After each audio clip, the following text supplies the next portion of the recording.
Hi, this is Mohan Roy, founder of career path institute.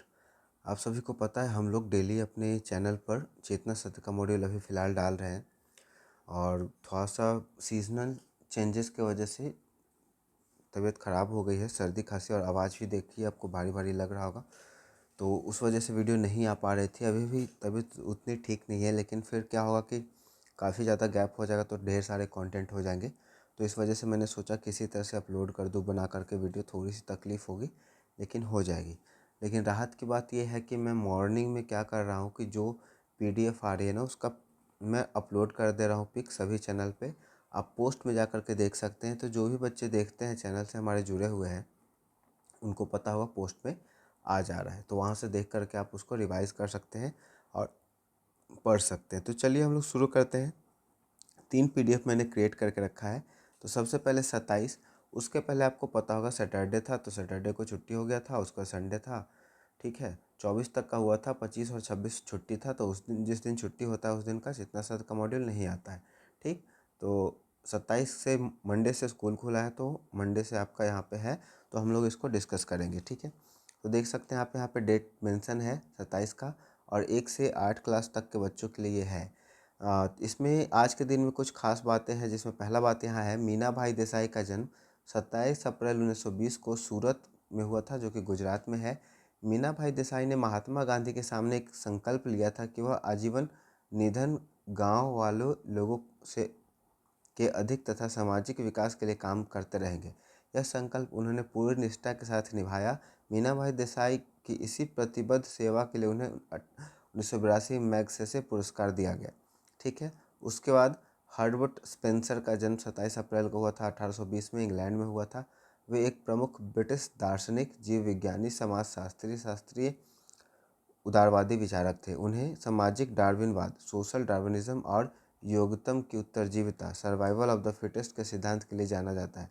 Herbert Spencer, याद रखिएगा, ये आपके काम का सर्वाइवल ऑफ द फिटेस्ट, जिसमें उन्होंने डार्विन के विकासवाद को समाजशास्त्र पर लागू किया, ठीक है।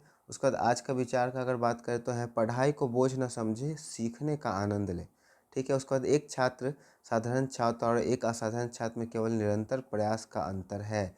बहुत ही अच्छी लाइन है बच्चों के लिए।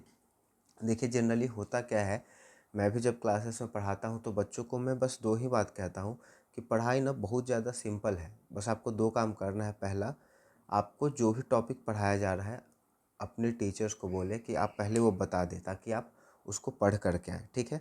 दूसरा, क्लास में जब पढ़ाई हो तो उसको ध्यान से सुनना है, और घर जाते हैं उसको रिवीजन कर लेना है, बस इतना कर लेना है। और फिर एक सप्ताह के अंदर थोड़ा बहुत खोल करके देख लेना है। अचानक से आपके पास बहुत सारा चीज़ पढ़ने को नहीं होगा, लेकिन आप उसको इग्नोर करते जाएंगे ना, तो धीरे धीरे बढ़ते बढ़ते वो ढेर सारी हो जाती है।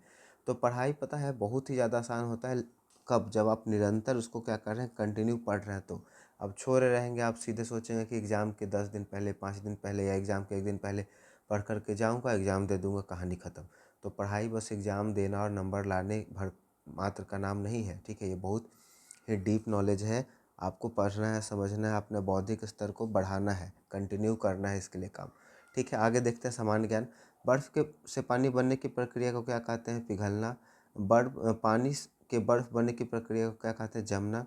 भारत के राष्ट्रपति का कार्यकाल कितने वर्ष का होता है? 5 साल का। लोकसभा की कार्यवाही का संचालन कौन करता है? लोकसभा के अध्यक्ष। किसी ठोस द्वारा घिरी किसी जगह की मात्रा को क्या कहते हैं? आयतन। आगे हम लोग देखेंगे, यहाँ पे है हम लोग का सावन का मतलब होता है वर्षा, पतझड़ सावन होता है वर्षा के मौसम में, पतझड़ में होता है पत्ते गिरना। कपास का कलर होता है सफ़ेद, कोयला का कलर होगा काला।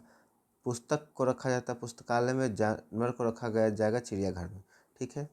यहाँ पे है 12 का स्क्वायर है 144, तो 15 का हो जाएगा 225, ठीक है। स्क्वायर है ना, 12 का स्क्वायर 144। उसी तरह से 18 से बढ़ा है 30, 30 से बढ़ा है 36, 36 बढ़ेगा क्या, ठीक है। तो यहाँ पे अगर हम लोग देखें तो क्या हो रहा है, 18 दूनी 36, 30 दूनी 60। इसमें कोई पैटर्न नहीं बैठ पा रहा है। अनुपात समानुपात का है, तो इसको ऐसे लिख सकते हैं 18, 36 और सॉरी 30 और 36। तो इसको हम लोग अगर काटे तो यहाँ पे x हो जाएगा, और इसको मल्टीप्लाई करेंगे तो हो जाएगा 36 गुने 30 और नीचे हो जाएगा 18, 18 दूनी 36 और 30 दूनी 60 होना चाहिए यहाँ पे। 18 दूनी 36, 30 दूनी 60। इसमें थोड़ा सा डाउट आ रहा है। देखिए 18 का डबल 36 हुआ तो 30 का डबल 60 होना चाहिए। नहीं, 66 दे रखा है। इसमें थोड़ा सा आप देख लीजिएगा, नेट पर अगर सर्च करिएगा तो आ सकता है। यहाँ पे 60 होना चाहिए, है ना। आगे बढ़ते हैं हम लोग। कह रहा है something that can not be seen, जिसे देखा ना जा सके उसे क्या कहेंगे, इनविजिबल। ये होता है ना, बहुत सारे वर्ड के लिए एक सिंपल वर्ड होता है, अनेक शब्दों के लिए एक शब्द। अ पीरियड ऑफ 100, 1 साल के समय को कहते हैं सेंचुरी, 10 साल के समय को कहते हैं डिकेड। ठीक है। उसके बाद a person who travel to a holy places, pilgrim, तीर्थयात्री। Sometime that is against the law, illegal. Something that cause death, fatal. आगे है जय का मतलब जीत, पराजय मतलब हार, जल मतलब पानी, थल मतलब जमीन, घात का मतलब हमला, प्रतिघात मतलब बदला, चंचल मतलब अस्थिर, स्थिर मतलब शांत, दुर्लभ मतलब कठिनाई से प्राप्त होने वाला, सुलभ मतलब आसानी से प्राप्त होने वाला। ठीक है। यहाँ पे प्रेरक प्रसंग भी है, इसे भी हम लोग देखेंगे। जब अंग्रेजों ने लैप्स की नीति, लैप्स ऑफ डॉक्ट्राइन के तहत झांसी को हड़पने की कोशिश की तो उन्होंने रानी को किला छोड़ने का आदेश दिया। उस समय झांसी के सामने ब्रिटिश साम्राज्य की विशाल सेना थी। किसी ने नहीं सोचा था कि एक महिला इस विशाल सत्ता को चुनौती दे सकेगी, लेकिन रानी ने सिंहनी की तरह दहाड़ते हुए कहा, मैं अपनी झांसी नहीं दूंगी। जब अंग्रेजों ने झांसी के किले के चारों तरफ से घेर लिया और किले की दीवारें टूटने लगी, तब रानी लक्ष्मीबाई ने हार नहीं मानी। उन्होंने अपने छोटे से दत्तक पुत्र दामोदर राव को अपनी पीठ पर एक कपड़े से बांधा, अपने घोड़े बादल की लगाम दांतों से पकड़ी और दोनों हाथों में तलवारें लेकर किले की ऊंची दीवार से छलांग लगा दी। झांसी की रानी निकलकर कल्पी और फिर ग्वालियर पहुंची। उनकी वीरता का आलम यह था कि अंग्रेज जनरल ह्यूज रोज, जो उनका पीछा कर रहा था, वह भी उनकी युद्ध कला को देखकर दंग रह गया। युद्ध के दौरान वे किसी सामान्य सैनिक की तरह नहीं बल्कि एक सेनापति की तरह लड़ रही थी। 18 जून 1858 को ग्वालियर के पास लड़ते हुए बुरी तरह घायल हो गई। उन्होंने अंतिम समय में भी अंग्रेजों के हाथ नहीं आना स्वीकार किया। उन्होंने अपने सैनिकों से कहा कि उनकी मृत्यु के बाद उनका शरीर अंग्रेजों के हाथ नहीं लगना चाहिए। एक साधारण कुटिया में उनकी चिता जलाई गई और वो अमर हो गई। उनकी मृत्यु के बाद जनरल ह्यूज रोज ने उनकी वीरता को स्वीकार करते हुए कहा कि यहाँ वह महिला सोती हुई जो विद्रोहियों की एकमात्र मर्द थी। यहाँ वह महिला सोई हुई है जो विद्रोहियों में एकमात्र मर्द है। अब यहाँ पे हम लोग को जानना क्या है, लैप्स ऑफ डॉक्ट्राइन होता क्या है। तो यहाँ पे हम लोग को लैप्स ऑफ डॉक्ट्राइन के बारे में समझना है। देखिए, अंग्रेज जब भारत में अपने साम्राज्य का विस्तार कर रहे थे तो सबसे पहले बंगाल पर उन्होंने कब्जा किया। उसके बाद धीरे धीरे जो भी आसपास के क्षेत्र थे उस पर उन्होंने कब्जा करना चाहा, तो अलग अलग उन्होंने नीतियाँ अपनाई। उसी नीति में एक लैप्स ऑफ डॉक्ट्राइन था। ठीक है। तो इसमें हम लोग देखते हैं क्या होता था कि जैसे अंग्रेजों ने बोला कि जो भी साम्राज्य उसके आसपास के एरिया में आ रहा है, ठीक है, तो अगर किसी राजा और रानी का अपना पुत्र या पुत्री है, मतलब अपना वारिस है, तो उस राज्य पर अंग्रेज अधिकार नहीं करेंगे। लेकिन अगर अपना वारिस नहीं है, पहले क्या होता था कि राजा रानी का कम उम्र में ही शादी वगैरह हो जाता था और युद्ध में जाने पर किसी वजह से अगर राजा का मौत हो गया है तो वो गोद ले लेते थे अपने ही परिवार से किसी बच्चों को, और गोद लेने के बाद क्या हो जाता था, वो बच्चा उनका वारिस हो जाता था। लेकिन अंग्रेजों ने बोला कि ऐसा आप सिस्टम नहीं चलेगा, आपको क्या करना होगा, अपना अगर बच्चा है तो ठीक है, नहीं है तो इस नीति के तहत, लैप्स ऑफ डॉक्ट्राइन के तहत आपका पूरा साम्राज्य अंग्रेजों के अधीन हो जाएगा। तो इसी के अगेंस्ट में क्या हुआ था, झांसी की रानी ने युद्ध करा था। ठीक है। आगे अब हम लोग देखेंगे 9 से 12 के लिए, और ऊपर का जैसा कि आपको पता है कंटेंट सेम है। आज के विचार से हम लोग देखेंगे शिक्षित होने का अर्थ है अपने मन को खुला रखना और दूसरे के विचारों का सम्मान करना। ठीक है। उसके बाद यहाँ पे समसामयिकी में हम लोग देखेंगे चुनाव आयोग ने 2025 में किसे बिहार का स्टेट आइकन नियुक्त किया, मैथिली ठाकुर को। हाल ही में सोरेंग, ये बहुत ही ज़्यादा आपका इम्पोर्टेंट हो जाएगा, है ना। किस राज्य का नया जिला बना है, तो सिक्किम का नया जिला क्या है, सोरेंग बना है। पहले सिक्किम का क्या था, गंगटोक था ना।